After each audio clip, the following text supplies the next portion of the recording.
একদিন হঠাৎ মক্কা নগরীতে প্রচণ্ড ঝড় বৃষ্টি শুরু হলো। ঝড় বৃষ্টির প্রবল দাপটের কারণে মক্কা নগরীর আবে জমজম কূপটি বালিতে পরিপূর্ণ হওয়ায় জমজম কূপ থেকে পানি ওঠা বন্ধ হয়ে গেল। অতঃপর মক্কা নগরীতে প্রবল আকারে পানির সংকট দেখা দিল। কোথাও কোনো পানির চিহ্নমাত্র ছিল না। মক্কার মানুষেরা পানির জন্য এদিকে ওদিকে ছোটাছুটি করতে লাগলো, কিন্তু কোথাও পানির সন্ধান না পেয়ে একেবারেই তারা দিশেহারা হয়ে পড়লেন। শিশু, যুবক, বৃদ্ধ, বৃদ্ধা সবাই পানির জন্য অসুস্থ হয়ে পড়লেন। তৎকালীন সময়ে মক্কা নগরীর নেতা ছিল প্রিয় রাসূল হযরত মুহাম্মদ সাল্লাল্লাহু আলাইহি সাল্লামের দাদা অর্থাৎ আব্দুল মুত্তালিব। পানির সংকটের জন্য দিশেহারা হয়ে তারা সবাই তাদের নেতা আব্দুল মুত্তালিবের কাছে উপস্থিত হলেন।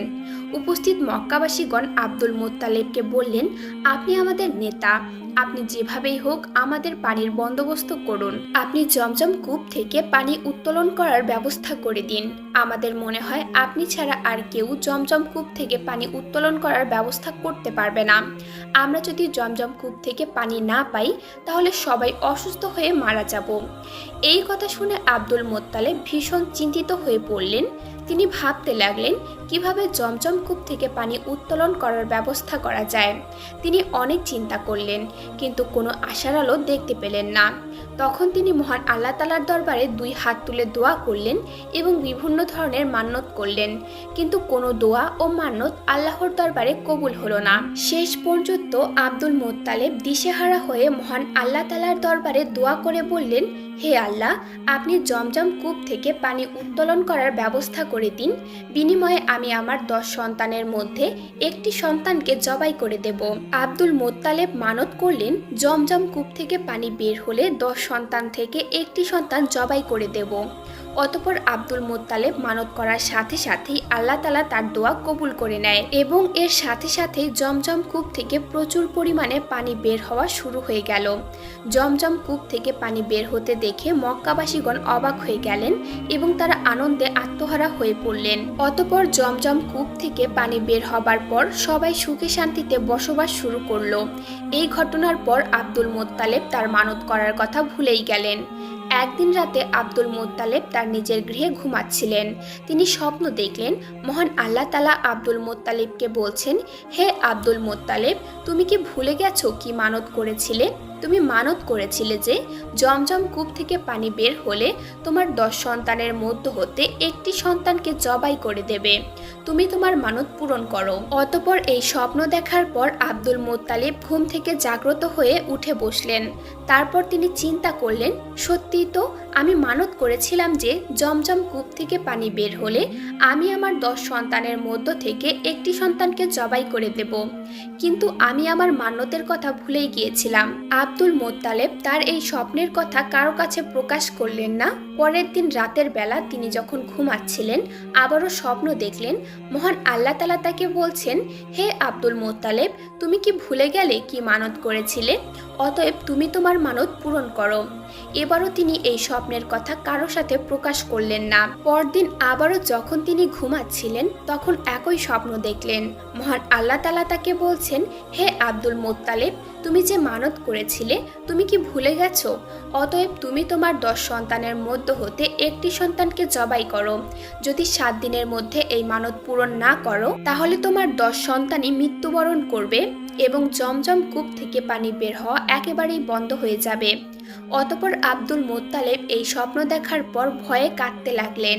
তিনি চিন্তা করতে লাগলেন কি করবেন, কিছুই বুঝতে পারছেন না, কারণ তার 10 সন্তানের মধ্যে থেকে কাকে তিনি জবাই করবেন এটা তিনি বুঝতেই পারছেন না।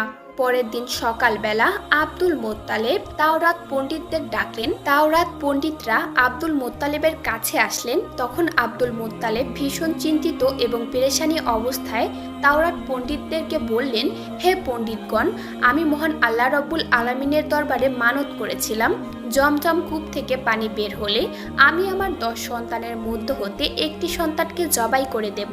আমার মানত মহান আল্লাহ রব্বুল আলামিন কবুল করে নিয়েছিলেন। জমজম কূপ থেকে আবারও পানি বের হয়েছিল, কিন্তু তারপর আমি আমার সেই মানতের কথা একেবারেই ভুলে গিয়েছিলাম। গত 3 দিন পর্যন্ত মহান আল্লাহ তাআলা আমাকে স্বপ্নে দেখিয়েছেন। মহান আল্লাহ তাআলা আমাকে বলেছেন আমার মানত পূরণ করতে আমাকে 10 সন্তানের মধ্য হতে এক সন্তানকে জবাই করে দিতে হবে। আমি যদি আমার মানত পূরণ না করি তাহলে আমার 10 সন্তানই মৃত্যুবরণ করবেন এবং জমজম কূপ থেকে পুনরায় পানি বের হওয়া বন্ধ হয়ে যাবে। আপনারা বলুন এখন আমি কি করতে পারি? তখন পণ্ডিতগণ বললেন, হে আব্দুল মোত্তালেব, যেহেতু আপনি এই মানত করেছিলেন এবং মহান আল্লাহ তাআলা আপনাকে স্বপ্নে সেই মানত পূরণ করতে বলেছেন, তাহলে অবশ্যই আপনাকে আপনার 10 সন্তানের মধ্য থেকে যে কোনো একটি সন্তানকে জবাই করে দিতে হবে। পণ্ডিতগণের কথা শুনে আব্দুল মোত্তালেব অত্যন্ত চিন্তিত এবং পেরেশানি হয়ে পড়লেন। তিনি কি করবেন ভেবে পাচ্ছিলেন না। তার সন্তানের মধ্য থেকে কাকে জবাই করবেন, যেহেতু তার 10 সন্তানই খুবই প্রিয় ছিল তার কাছে। অতঃপর কোনো উপায় না পেয়ে পরের দিন 10 সন্তানকে তিনি কাছে ডাকলেন। আব্দুল মোত্তালেবের বড় সন্তান ছিলেন আব্বাস রাদিয়াল্লাহু তাআলা আনহু। আব্দুল মোত্তালেব প্রথমে তাকে বললেন, হে আমার প্রিয় পুত্র, আমি মানত করেছিলাম যে জমজম কূপ থেকে পুনরায় পানি বের হলে আমি আমার 10 সন্তানের মধ্য থেকে একটি সন্তানকে জবাই করে দেব। এখন তুমি কি আমার সেই মান্যতটি পূরণ করবে? তখন আব্বাস রাদিয়াল্লাহু তাআলা আনহু বললেন, আব্বাজান, এ কেমন মানত? আমি আপনার এই মানত পূরণ করতে পারবো না। আপনি আপনার অন্য সন্তানকে এই মানত পূরণ করতে বলুন। অতঃপর আব্দুল মোত্তালেব তার দ্বিতীয় সন্তান আমির হামজাকে বললেন, হে পুত্র, তুমি আমার মানত পূরণ করো। তখন আমির হামজা বললেন, আব্বাজান, আপনি কেমন মানত করেছেন? আপনার মানতের জন্য আমি আমার জীবন দিতে পারবো না। আপনি আপনার অন্য সন্তানকে বলুন। এভাবেই আব্দুল মোত্তালেব একে একে সব সন্তানকে বললেন, কিন্তু কেউ এতে রাজি হলো না। বাকি ছিল তার একটি সন্তান, সেটি হলো ছোট সন্তান, যার নাম ছিল আব্দুল্লাহ। আব্দুল মোত্তালিব এর 10 সন্তানের মধ্যে আব্দুল্লাহ ছিল ছোট সন্তান এবং আব্দুল মোত্তালেবের সবচাইতে প্রিয় সন্তান। আব্দুল মোত্তালেব আব্দুল্লাহকে অনেক স্নেহ করত এবং অধিক ভালোবাসত। যখন আব্দুল মোত্তালেবের কথায় তার 10 জন ছেলে রাজি হলো না, তখন আব্দুল মোত্তালেব অত্যন্ত চিন্তিত হয়ে পড়লেন। অতঃপর আব্দুল্লাহ তার পিতার চিন্তিত মুখমণ্ডল দেখে বললেন, আব্বাজান, কি হয়েছে? আমি তো কিছুই বুঝতে পারছি না। আপনি কি নিয়ে এত চিন্তা করছেন? তখন আব্দুল মোত্তালেব তার ছোট পুত্র আব্দুল্লাহকে তার মানত করার সমস্ত কথাগুলো স্পষ্ট করে বললেন।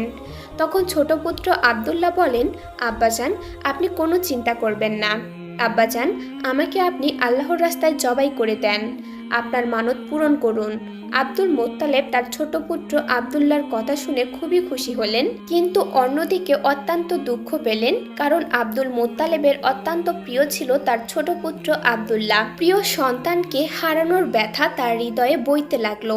কিন্তু ছোট পুত্র আব্দুল্লাহকে জবাই করা ছাড়া আব্দুল মোত্তালেবের আর কোনো উপায় ছিল না, কারণ আব্দুল্লাহকে জবাই না করলে তার 10 সন্তানকেই হারাতে হবে এবং পবিত্র জমজম কূপের পানি পুনরায় বন্ধ হয়ে যাবে, যার কারণে হয়তোবা সকল মক্কাবাসীগণ পানির অভাবে মৃত্যুবরণ করবে।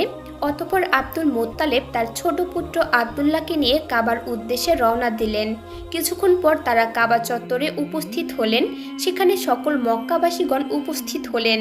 এদিকে আব্দুল্লাহকে জবাই করার খবর পেয়ে মক্কার অন্যান্য নারী পুরুষ সবাই সেখানে উপস্থিত হলেন। সেখানে যে সকল নারীরা উপস্থিত ছিল তার মধ্যে একজন ছিলেন ওয়ারাকা বিন নওফেলের কন্যা মরিয়ম। ওয়ারাকা বিন নওফেল ছিলেন তৎকালীন তাওরাত পণ্ডিত। তার কন্যা মরিয়মও তাওরাতে খুবই পারদর্শী ছিলেন। তিনি জানতেন তাওরাত গ্রন্থে লেখা ছিল, এই আব্দুল্লাহর ঔরসে জন্ম নিবে আখিরি নবী মাহবুবে আলম আল্লাহর প্রিয় হাবিব হজরত মুহাম্মদ সাল্লাল্লাহু আলাইহি সাল্লাম। তাই তিনি আব্দুল্লাহকে জবাই করতে মানা করলেন। কোনো মতেই আব্দুল্লাহকে জবাই করতে দিতে চাইলেন না। তিনি আব্দুল মুত্তালিবকে বললেন, আব্দুল্লাহকে কোনো মতেই জবাই করা যাবে না, কারণ তাওরাত গ্রন্থে নির্দেশ দিয়েছেন আব্দুল্লাহর ঔরসেই আখিরি নবী হজরত মুহাম্মদ সাল্লাল্লাহু আলাইহি সাল্লাম এই পৃথিবীতে আগমন করবেন। অতঃপর আব্দুল মুত্তালিব মরিয়মকে বললেন, আমি মানত করেছিলাম যে জমজম কূপ থেকে পানি পুনরায় উত্তোলন হলে আমি আমার 10 সন্তানের মধ্য থেকে একটি সন্তানকে জবাই করব। সেই মানত অনুযায়ী এখন যদি 10 সন্তানের মধ্য থেকে একটি সন্তানকে জবাই না করি তাহলে আমার 10 সন্তানকে মৃত্যুবরণ করতে হবে।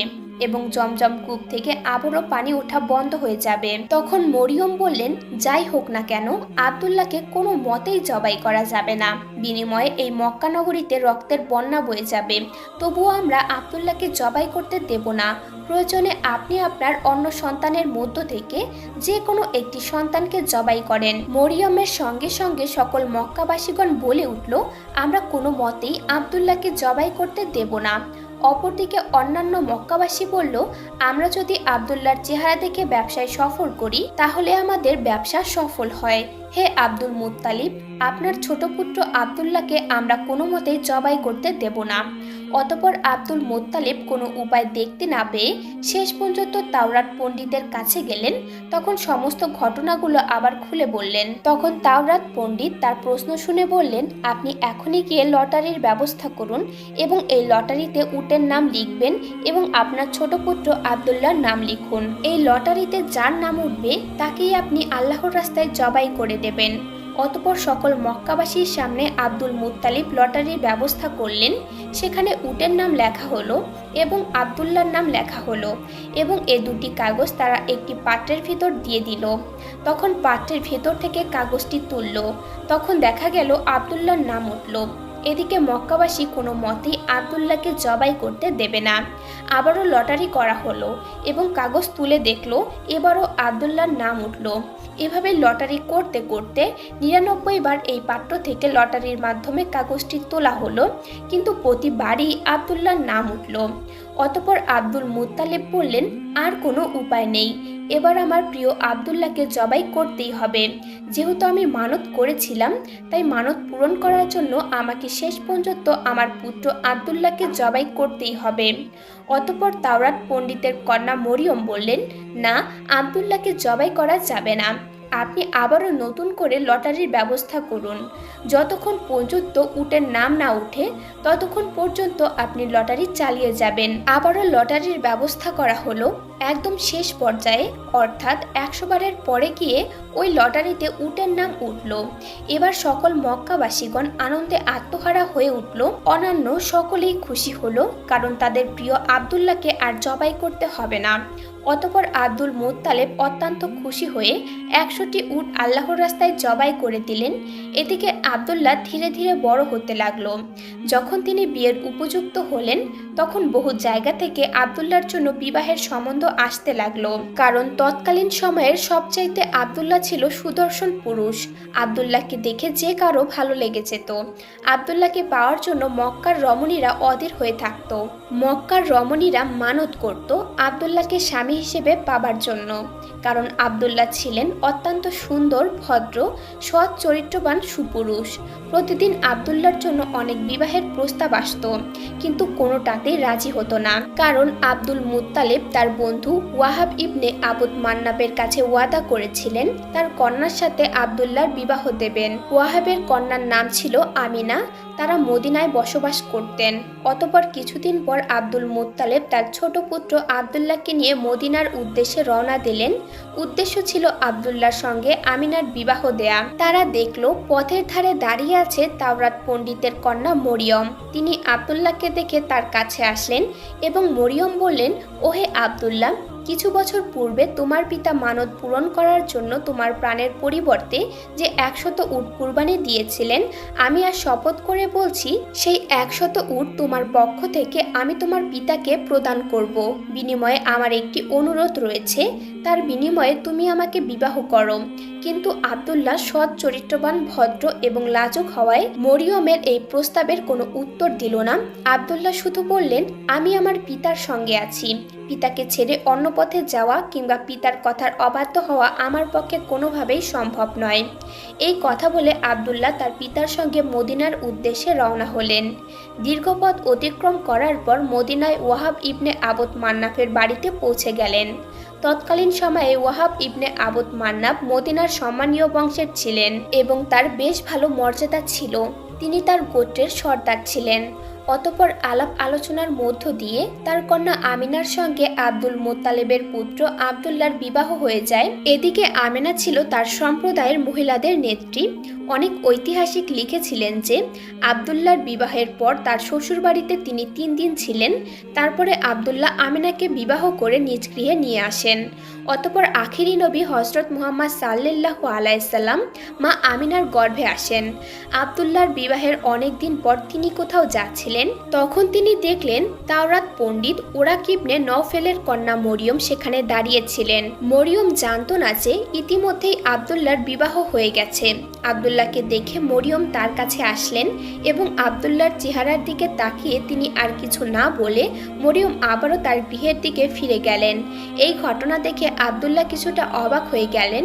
মরিয়মকে জিজ্ঞাসা করলেন, হে মরিয়ম, সেদিন তুমি আমাকে বিয়ের জন্য প্রস্তাব দিয়েছিলে, কিন্তু আমাকে দেখে আজ কিছু না বলেই চলে যাচ্ছ কেন? এর কারণ কি?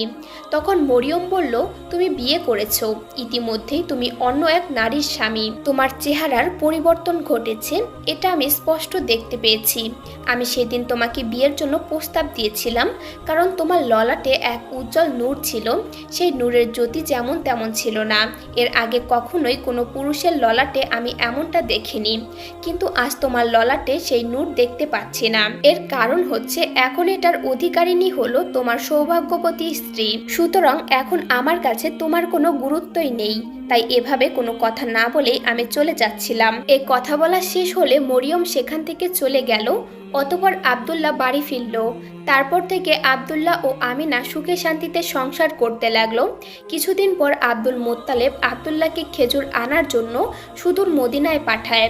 খেজুর নিয়ে আসার সময় আবদুল্লাহ কুরাইশদের একটি বাণিজ্য কাফেলার সঙ্গে সফর করছিলেন। পথেই হঠাৎ তিনি অসুস্থ হয়ে পড়েন, যার ফলে আবদুল্লাহ মদিনায় অবতরণ করেন এবং সেখানেই তিনি ইন্তেকাল করেন। আবদুল্লাহর যখন ইন্তেকাল হয়েছিল, প্রিয় নবী হযরত মুহাম্মদ সাল্লাল্লাহু আলাইহি সাল্লাম আমিনার গর্ভে ছিলেন।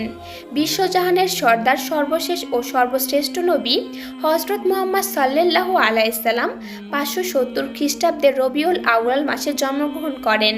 তার জন্মের সময় পৃথিবীতে এমন কিছু অলৌকিক ঘটনা ঘটেছিল যা সবাইকে অবাক করে দেয়। তিনি ছিলেন পৃথিবীর শ্রেষ্ঠ মানব। আল্লাহ তাআলা আমাদের সকলকে প্রিয় নবী হযরত মুহাম্মদ সাল্লাল্লাহু আলাইহি সাল্লামের দেখানো পথে চলার তৌফিক দান করুক। আমিন।